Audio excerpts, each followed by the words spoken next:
Hello guys, welcome back to my YouTube channel. In this video, I am going to deal with optic pathway and its lesions. So before starting optic pathway and its lesions, there is a prerequisite that everyone must know before starting the topic. First of all, this is our eyeballs and this is our nose. Okay. So in ophthalmology, the whole eye is actually divided into two parts. Okay. This particular part is known as the nasal part because it is towards the nose, and this particular half is known as the temporal half. Okay, temporal part, because it is close to the temporal bone. Okay, so this particular part is known as the nasal and this particular part is known as the temporal part or temporal half of the eyeball. So here I am showing eyeballs. This is our nose. Okay, this is left eye and this is the right eye. So inside our eyes there will be retina, of course. This I have shown a retina. So as I said, whole of our eye is divided into two parts. So this part of our eye is nasal, and this is also nasal because it is close to nose, and this part is known as temporal. Here also temporal. It is very important to understand. And hence, since the whole eyeball is divided into two parts, the retina are also divided similarly into two parts. This is known as the nasal retina and this is known as the temporal retina. Here also, this is the temporal retina and this is the nasal retina. Now, one very important thing is that our vision. It is very important to understand that our nasal retina actually sees the opposite side of our vision. Our nasal retina actually sees the temporal side of our vision, whereas our temporal retina sees the nasal side of our vision. Similarly, over here also, our nasal retina will see the temporal side of our vision and our temporal retina will see the nasal side of our vision. So this is actually very important to know. Without this, you won't be able to understand any of the optic pathway and its lesions. Okay, so it is very important. So here I am writing retina. Temporal retina will see which vision? Nasal vision. Nasal retina will see temporal vision. And one more thing which I want to include is that as it is for temporal and nasal, so it is for upper and lower part of the retina. The upper part of the retina and the lower part of the retina also see differently. The upper part of the retina sees the lower part of our vision and the lower part of our retina actually sees the upper part of our vision. It is completely opposite in all these four cases. Okay, so this is very important to understand. So if I ask which part of the retina sees your ceiling fan, so your answer will be your lower part of the retina will see your ceiling fan. If I ask what part of your retina will see the floor, so the upper part of the retina will actually see the floor. So we are now ready to learn about the optic pathway and its lesions. Now coming to the optic pathway. As you can see, this is our eyeball. Inside our eyeball, there is retina. Fibers from the retina go into the optic nerve. This is optic nerve. Fibers from the optic nerve then decussate towards the opposite side in the optic chiasma. This particular thing is optic nerve and this is optic chiasma, where nerves from the opposite sides decussate. And after that, this particular section is optic tract. This particular section is optic tract. This particular junction is known as optic chiasma and this is known as optic nerve. And here there is retina. Now after that there is lateral geniculate body, and from the lateral geniculate body the fibers from the retina go to the optic lobe.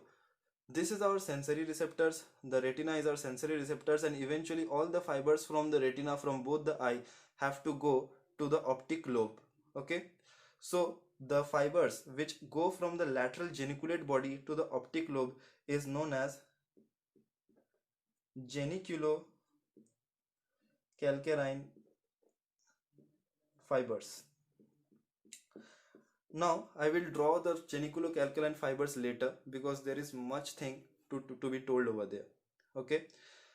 So by the way, why the fibers are known as geniculocalcarine? They are known as geniculocalcarine because the word geniculo comes from the lateral geniculate body, and calcarine comes because the occipital lobe over here is present behind the calcarine fissures. There are many fissures in our brain. The occipital lobe is present behind the calcarine fissure.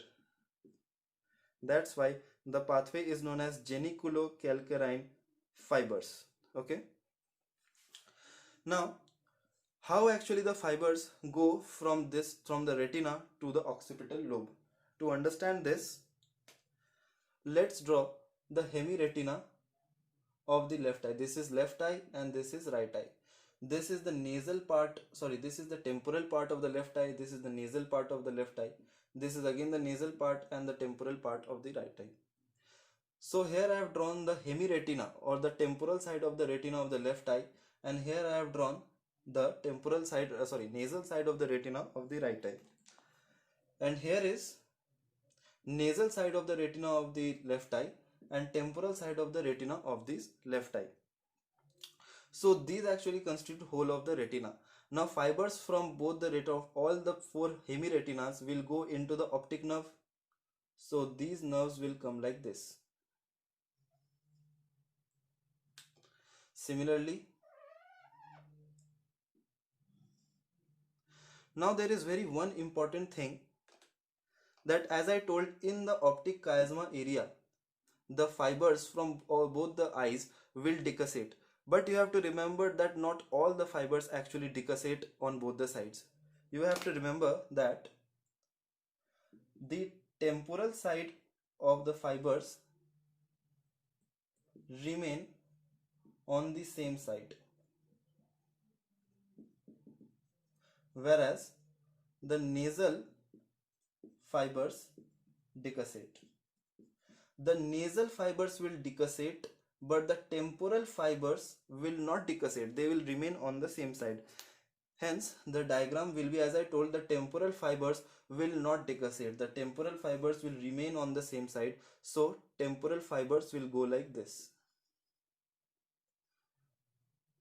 And similarly for the right eye, the temporal fiber is this, and hence the temporal fiber will remain on the same side.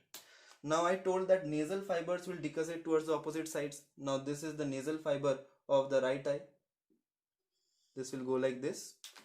And the nasal fiber also of the left eye will decussate towards the opposite side.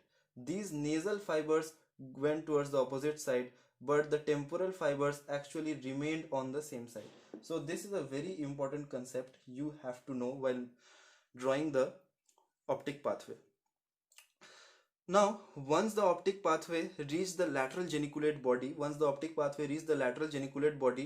10% of the fibers, 10% of the fibers from both the sides, of course, will go to the medulla, through the lateral. 10% of the fibers will go to the medulla through the lateral geniculate body. Now, these fibers will go to the occipital lobe. All these fibers now will go to the occipital lobe through the geniculocalcaline fibers. Okay. So how are these actually geniculocalcaline fibers will be made? See, this is how it is drawn.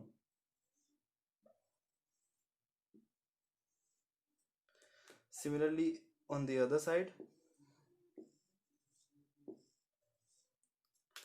So the reason I have drawn these geniculocalcaline fibers in two different ways is that because half of the geniculocalcaline fibers actually take the parietal pathway, half of the geniculocalcaline fibers go to the parietal lobe, and the rest half of the geniculocalcaline fibers go through the temporal lobe. Similarly, on the other side also, parietal lobe and the rest half through the temporal lobe. So these pathways constitute the geniculocalcaline fibers, and hence this completes the whole optic pathway.